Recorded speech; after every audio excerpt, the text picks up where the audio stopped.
تن کا غلام ہوں، میں غلام ابن غلام ہوں، میں غلام ابن غلام ہوں، میں تو پنج تن کا غلام ہوں، میں تو پنج تن کا غلام ہوں۔ مجھے عشق ہے تو خدا سے ہے، مجھے عشق ہے تو رسول سے، یہ کرم ہے سارا بطول کا، میرے منہ سے آئے مہک صدا، جو میں نام لوں تیرا جھوم کے، میں تو پنج تن کا غلام ہوں، میں تو پنج تن کا غلام ہوں۔ مجھے عشق سر و سمن سے ہے،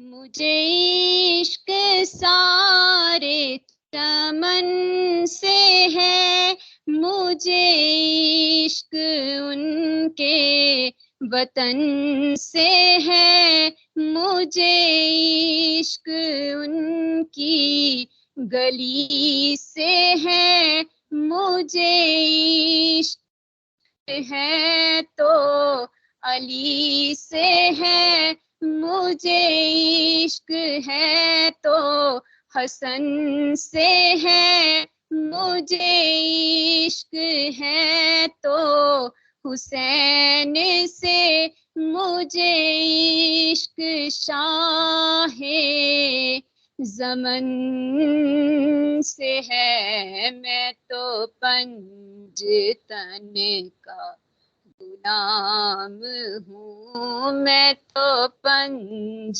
تن کا غلام ہوں۔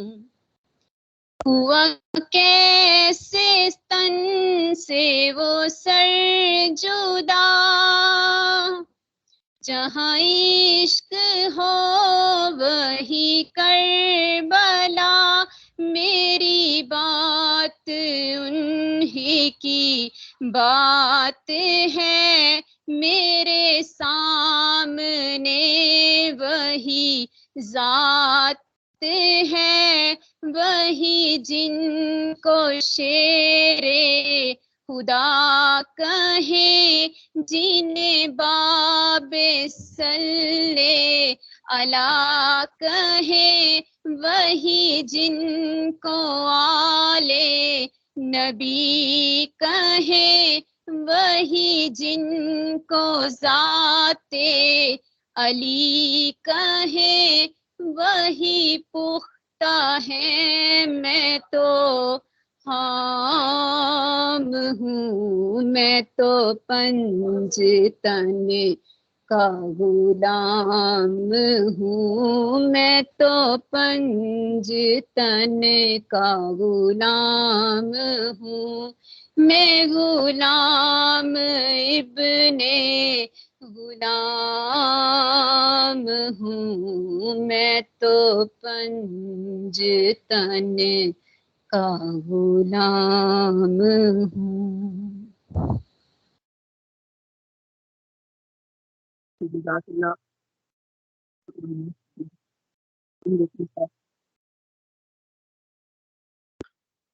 بسم اللہ الرحمن الرحیم۔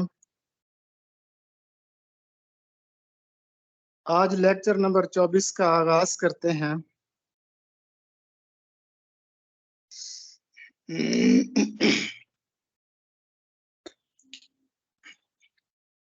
بسم اللہ الرحمن الرحیم، حصہ گرامر سے آغاز کرتے ہیں۔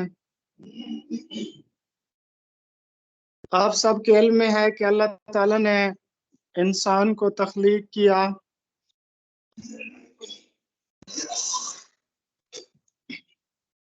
انسان کو تمام مخلوقات پر فضیلت عطا فرمائی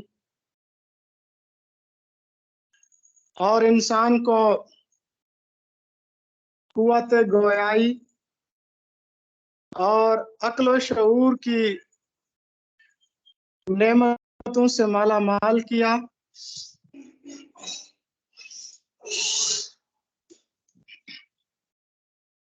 انسان اپنی آواز جو منہ سے پیدا کرتا ہے، ماہرین لسانیات نے ان کو چند علامتوں کی شکل میں ڈھالا جن کو ہم حروف کہتے ہیں۔ انسان کے منہ سے نکلی ہوئی آواز کو جو شکل عطا کی گئی اس کو حروف کہتے ہیں۔ حروف مل کر پھر لفظ بنتے ہیں اور لفظ کا لغوی مطلب بھی پھینکنا ہوتا ہے یا منہ سے نکالنا۔ تو یہ لفظ مل کر جملے بناتے ہیں۔ لفظ دو قسم کے ہوتے ہیں، کلمہ اور محمل۔ بامعنی لفظ کلمہ کہلاتا ہے اور بے معنی لفظ کو محمل کہتے ہیں۔ یہ جو بامعنی لفظ کلمہ ہے اس کی پھر تین اقسام تھیں، اسم، فعل اور حرف۔ اسم کی بالحاظ معنی پھر دو قسمیں ہیں، اسم معرفہ اور اسم نکرہ۔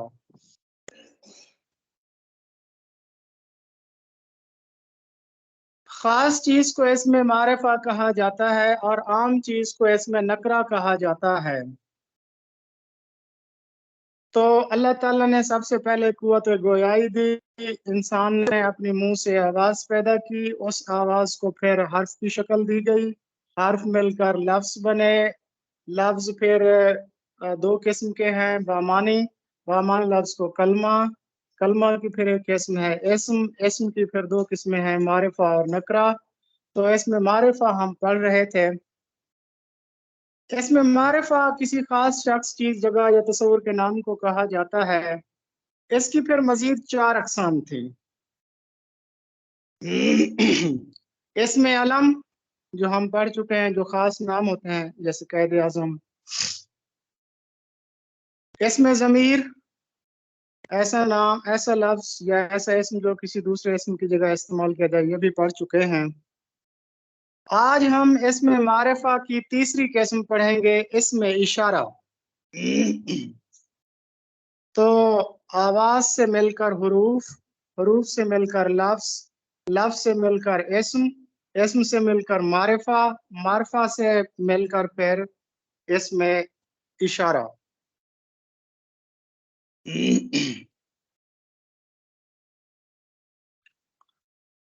اسم اشارہ بھی دراصل ایک اسم ہوتا ہے جو کسی چیز، شخص یا جگہ کی طرف اشارہ کرتا ہے۔ جیسے یہ لڑکا بہت قابل ہے،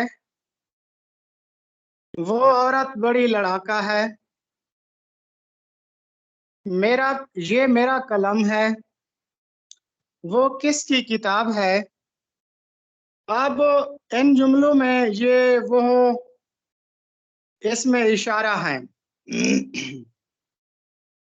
اب جس چیز کی طرف اشارہ کیا جائے اس کو کہا جاتا ہے مشار الیہ۔ مثلا اوپر والے جملوں میں یہ لڑکا بڑا قابل ہے، اس میں جو لڑکا ہے مشار الیہ ہے، اور یہ جو یہ ہے یہ وہ، اس کو کہا جاتا ہے اسماء الاشارہ، اسماء الاشارہ کہا جاتا ہے۔ اور جس چیز کی طرف اشارہ کیا جائے اس کو مشار الیہ کہتے ہیں۔ تو ایسا اسم جو کسی شخص، چیز یا جگہ کی طرف اشارہ کرے اس کو اسم اشارہ کہتے ہیں۔ مثلا یہ لڑکا بہت قابل ہے، اس میں یہ اسماء الاشارہ ہے اور لڑکا مشارن الیہ ہے۔ اسم اشارہ کی دو قسمیں ہوتی ہیں، اسم قریب اور اسم بعید، اشارہ قریب اور اشارہ بعید۔ تو نزدیک کی چیزوں کی طرف اشارہ کرنے والے اسما کو اسم اشارہ قریب کہا جاتا ہے، جیسے یہ اس ان اسے، اچھا جی یہ قلم ہے، اسے پھل کہتے ہیں، ان کا نام اسلم ہے، اس کو چوزا کہتے ہیں۔ تو یہ جو قریب کی طرف اشارہ کرنے والے الفاظ ہیں، یہ ہے اس ان اسے، ان کو کہا جاتا ہے اسم اشارہ قریب۔ اور دوسری قسم میں اسم اشارہ بعید، جو دور کی طرف اشارہ کرتی ہے، جیسے وہ ہو، اس، ان، انہیں، وہ کتاب کس کی ہے، اس کی گاڑی کہاں ہے، تو یہ اسم اشارہ بعید ہے۔ اب اسم اشارہ اور اسم ضمیر میں کیا فرق ہوتا ہے، یہ بہت اہم سوال ہے۔ اسم اشارہ اور اسم ضمیر میں ایک باریک سا فرق ہوتا ہے۔ اسم اشارہ میں ہم ہاتھ یا آنکھ یا جسم کے کسی اعضاء کے ذریعے اشارہ کرتے ہیں، جبکہ اسم ضمیر میں دل کی طرف سے اشارہ کیا جاتا ہے۔ اسم ضمیر کے بعد کوئی اسم نہیں آتا۔ جیسے مثال دیکھ لیں، علی ایک محنتی لڑکا ہے، وہ صبح سویرے اٹھتا ہے، تمام اساتذہ اسے پسند کرتے ہیں۔ اس کے برعکس یہ جملہ دیکھیں، وہ میرا قلم ہے، یہ میری کتاب ہے، وہ ان کی گاڑی ہے۔ تو اس میں اشارہ میں اسماء الاشارہ یعنی یہ یا وہ کے بعد اسم آتا ہے، جبکہ اسم ضمیر میں یہ اور وہ کے بعد اسم نہیں آتا۔ تو یہ دو بنیادی فرق ہیں۔ آنکھ سے یا جسم کے کسی عضو سے اشارہ کرنا اسم اشارہ ہے، دل سے اشارہ کرنا اسم ضمیر ہے۔ اسم ضمیر کے بعد کوئی اور اسم استعمال نہیں ہوتا، جبکہ اسم اشارہ کے بعد اسم استعمال ہوتا ہے۔ تو یہ تھا آج کا ہمارا ٹاپک، اس کو دوبارہ ذرا دیکھ لیجئے۔ اللہ تعالیٰ نے انسان کو قوت گویائی عطا کی، وہ اپنے منہ سے جو الفاظ نکالتا ہے، جو آواز نکالتا ہے، اس کو عملی شکل دی گئی، حروف کی شکل میں، حروف مل کر لفظ بنتے ہیں۔ لفظ اگر بامانی ہو تو اس کو کلمہ کہتے ہیں۔ کلمہ کی ایک قسم اسم ہے، اسم کی پھر دو اقسام ہیں، معرفہ اور نکرہ۔ معرفہ خاص چیز کو کہتے ہیں، اس کی پھر 4 اقسام ہیں، اسم علم، اسم اشارہ، اسم ضمیر، اسم موصول۔ تو اس میں سے ہم اسم علم بھی پڑھ چکے ہیں، اسم ضمیر بھی پڑھ چکے ہیں، اور آج ہم نے اسم اشارہ پڑھا۔ اسم اشارہ وہ اسم ہوتا ہے جو قریب یا دور کی چیزوں کی طرف اشارہ کرتا ہے، جیسے یہ اور وہ ہو۔ اس کی پھر 2 قسمیں ہوتی ہیں، اسم اشارہ قریب اور اسم اشارہ بعید۔ اسی طرح ضمیر اور اسم اشارہ میں کیا فرق ہوتا ہے؟ اسم اشارہ میں آنکھ اور جسم کے کسی اعضاء کے ذریعے اشارہ کیا جاتا ہے، جبکہ ضمیر میں دل کی طرف سے اشارہ کیا جاتا ہے۔ اسم اشارہ کے بعد ہمیشہ کوئی اور اسم لگتا ہے، لیکن ضمیر کے بعد کوئی اور اسم نہیں لگتا۔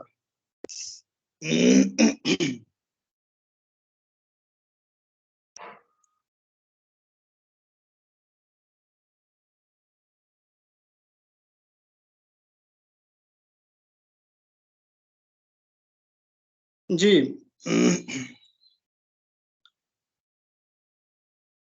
اب ہم نے گرامر کا مطالعہ کر لیا۔ اب ہمارا دوسرا سیگمنٹ ہے، وہ ہے ابہام۔ ابہام کسے کہتے ہیں؟ تو کوئی اس کی ڈیفینیشن پڑھ دے، پھر میں ایکسپلینیشن کرتا ہوں۔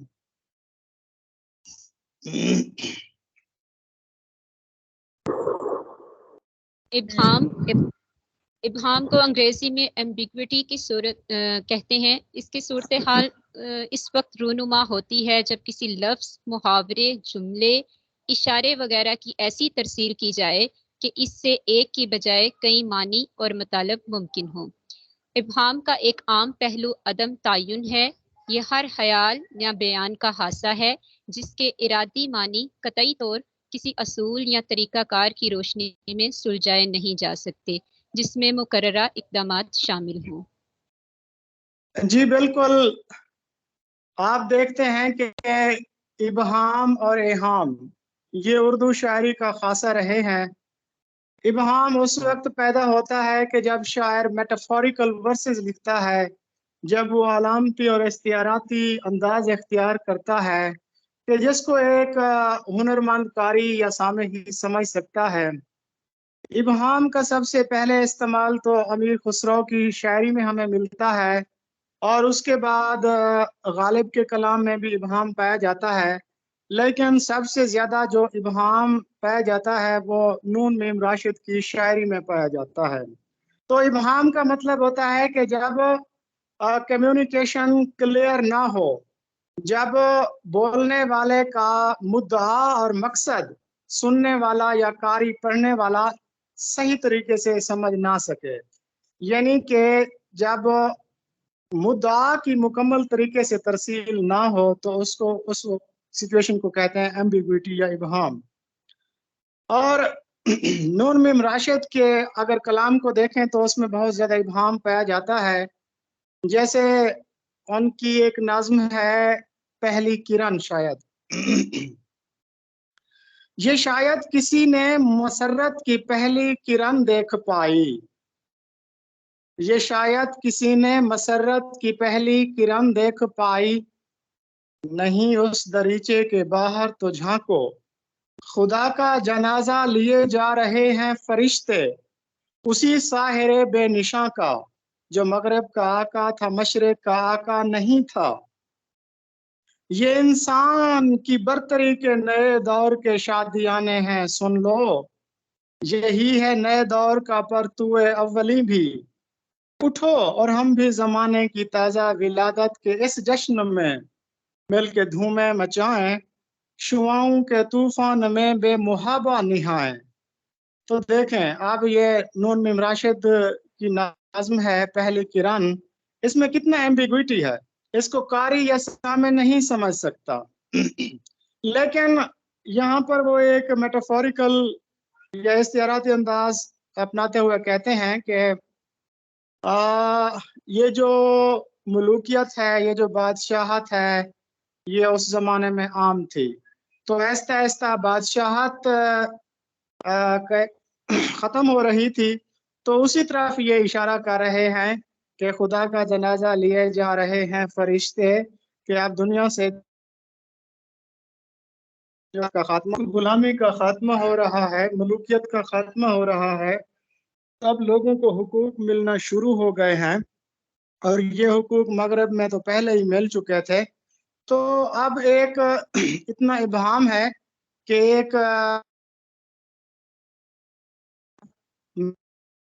سمجھ سکتا ہے، مدعا صحیح طریقے سے سمجھ نہ آئے تو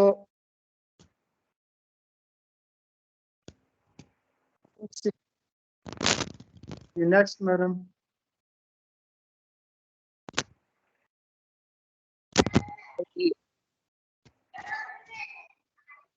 جی یہ حسن تعلیل ہے، تعلیل کا لفظ علت سے نکلا ہے، علت عربی زبان کا لفظ ہے۔ یہ بات یاد رکھیے کہ ہمارے جو شعری اصطلاحات ہیں تقریباً ساری ہی عربی زبان سے مستعار ہیں، جیسے تشبیہ، استعارہ، تلمیحی، تعلیل، مراد النظیر، لفظ و نشر، یہ ساری چیزیں، یہ ساری اصطلاحات عربی سے مستعار ہیں۔ تو آپ کے علم میں ہے کہ عربی میں 12 علوم مشہور ہیں، ان میں سے ایک علم بیان و بدیع بھی ہے۔ علم بیان میں 4 چیزیں ہوتی ہیں: تشبیہ، استعارہ، کنایہ، مجاز مرسل، اور علم بدیع میں پھر مزید 2 قسمیں ہیں اس کی، ثناء لفظی اور ثناء معنوی۔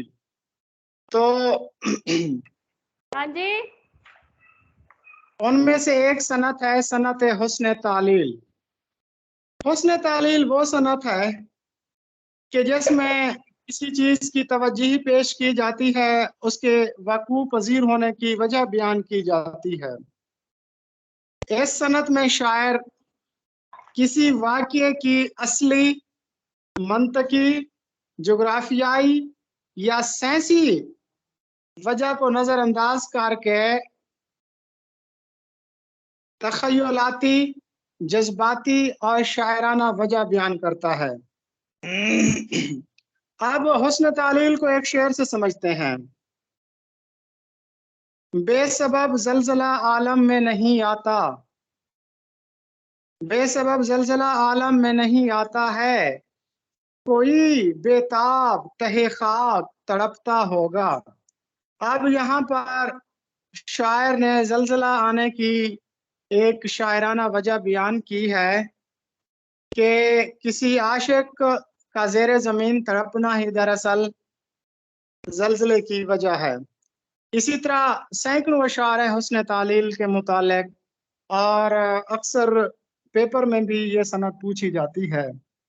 وہ بڑا مشہور شعر ہے کہ سب کہاں کچھ لالا و گل میں نمایاں ہو گئی ہوں گی۔ تو اسی طرح اور بھی سینکڑوں اشعار ہیں۔ جی میڈم صاحب نیکسٹ دیکھیے۔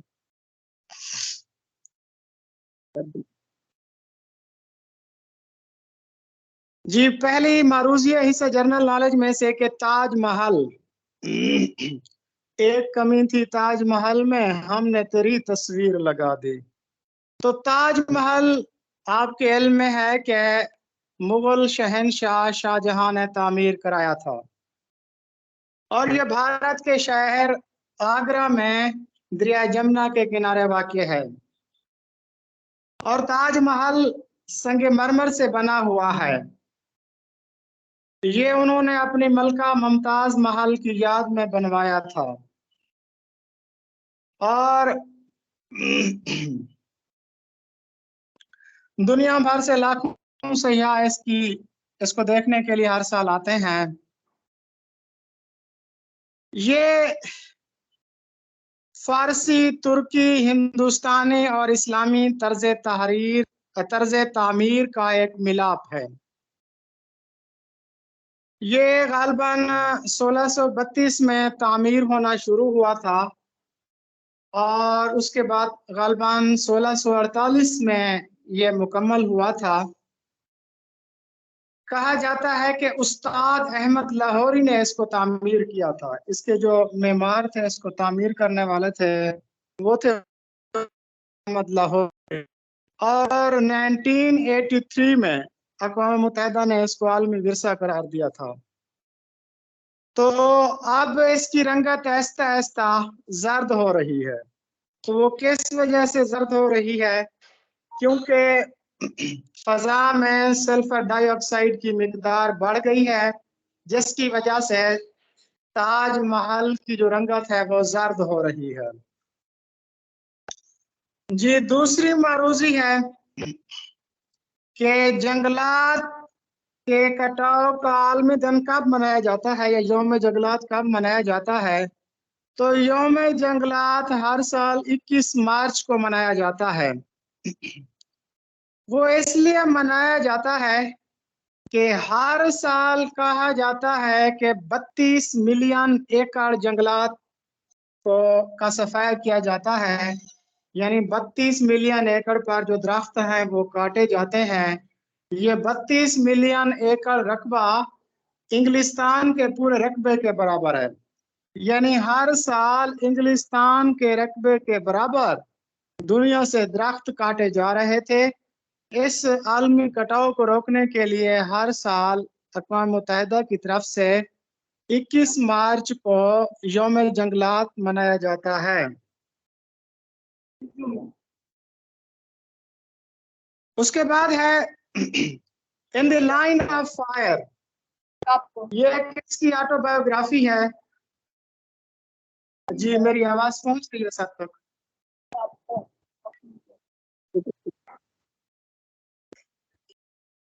جی مس میمونہ میری آواز پہنچ رہی ہے سب تک؟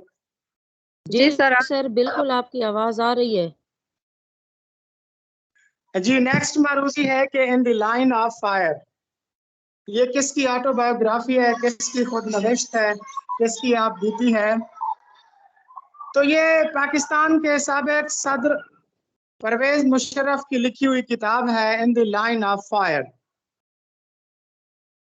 یہ پہلی مرتبہ 2006 میں شائع ہوئی تھی، 25 ستمبر 2006 میں شائع ہوئی تھی۔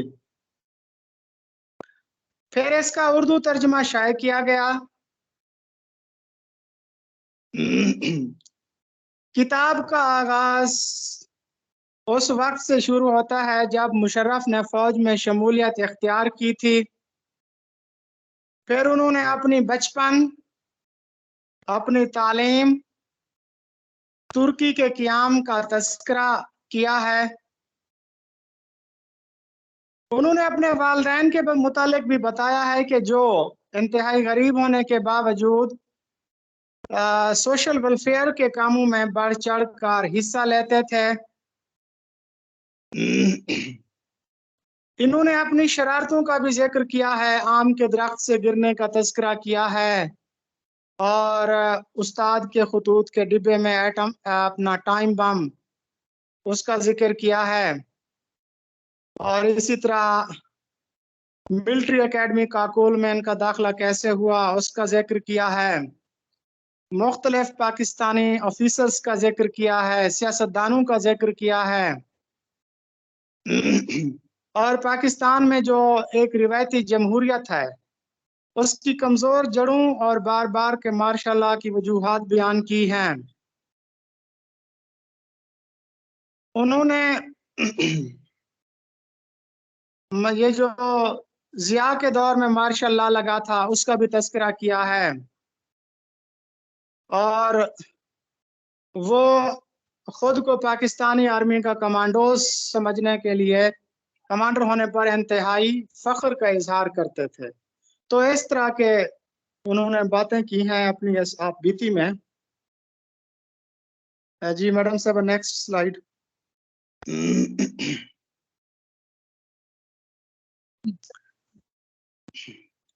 جی گریمی ایوارڈ، گریمی ایوارڈ یہ امریکہ کا موسیقی کی دنیا میں دیا جانے والا سب سے بڑا ایوارڈ ہے۔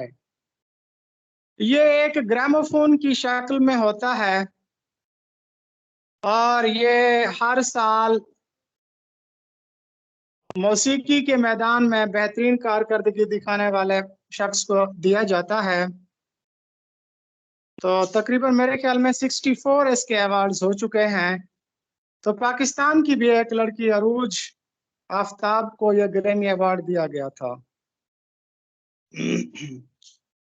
اس کے بعد ہمارا نیکسٹ سوال ہے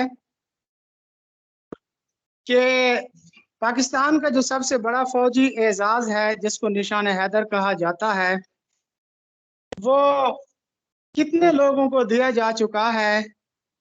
وہ اب تک 11 لوگوں کو دیا جا چکا ہے۔ سب سے پہلا ایوارڈ راجہ محمد سرور کو دیا گیا تھا، یہ جب جنگ ہوئی تھی پاک بھارت جنگ 1947 میں ان کو دیا گیا تھا۔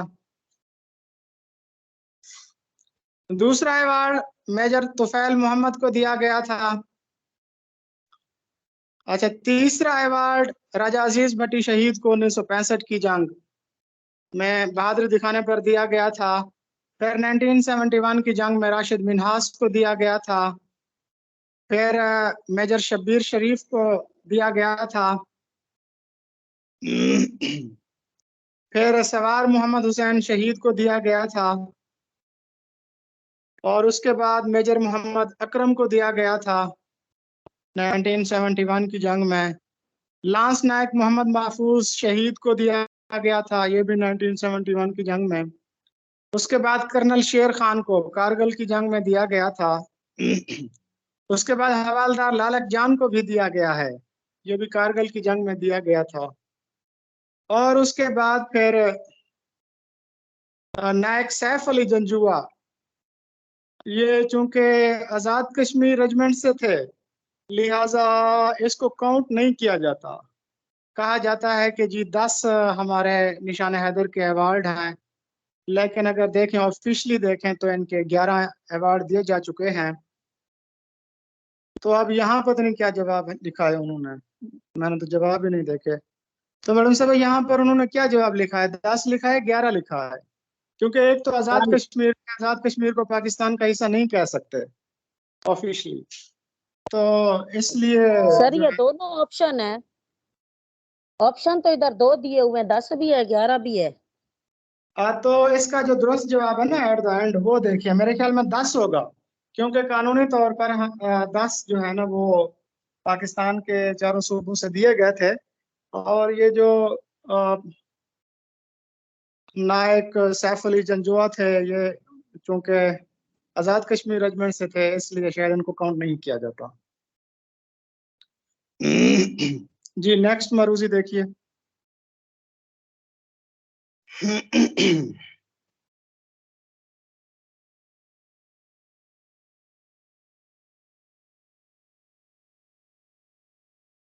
جی اردو کے جی سر یہ گوگل پہ تو 11 شو ہو رہے ہیں، تو پھر گوگل کو فالو کرنا۔ جی میں نے آپ سے کہا ہے نا کہ ٹوٹل 11 دیے گئے ہیں، لیکن ایک جو ہے نا آفیشلی وہ پاکستان اس میں شمار نہیں ہوتا، کیونکہ یہ جو گلگت بلتستان اور آزاد کشمیر ہے نا تو یہ آفیشلی پاکستان کا حصہ نہیں ہے۔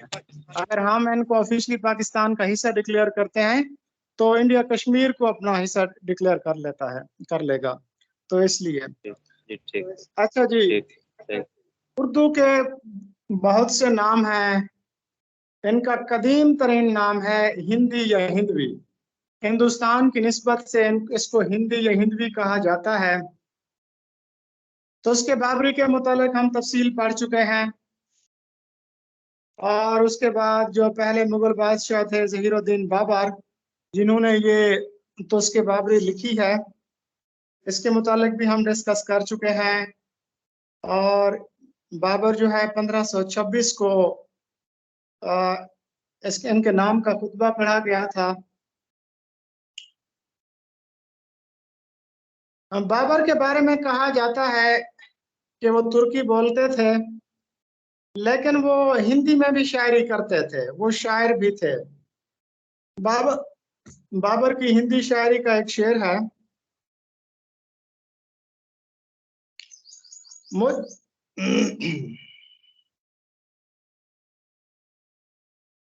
مجھ کو نہ کچھ ہوس مانا کو موتی، مجھ کو کچھ ہوس مانا کو موتی، یعنی مجھے موتیوں اور مالا کی اور دولت کی کچھ ہوس نہیں ہے۔ فقرا حالنا بس بل قصدر پانی اور روٹی، کہ ہم تو فقیر ہیں بس ہمیں پانی اور روٹی مل رہا ہے، یہی ہمارے لیے کافی ہے۔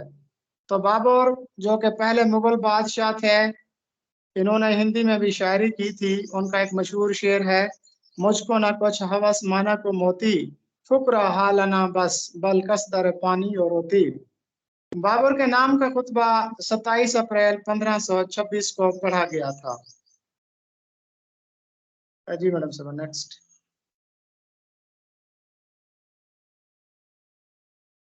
اردو کا قدیم ترین نام ہندوی ہے۔ نصیر الدین چراغ دہلوی نے اپنے ملفوظات خیر المجالس میں بھی ہندوستان کی جو مقامی زبان تھی اس کو ہندی یا ہندوی کہا۔ ملفوظات آپ کو پتا ہے کسی بزرگ کے ارشادات اور اقوال کو کہا جاتا ہے۔ شرف الدین یحییٰ منیری اور اشرف جہانگیر سمنانی کی تحریروں میں بھی ہندی زبان کا تذکرہ ملتا ہے۔ اسی طرح جو فارسی لغات ہیں، مفتاح الفضلہ اور دستور الصبیان، اس میں بھی اردو کو ہندی کہا گیا ہے۔ ہاں جی آگے بڑھیے۔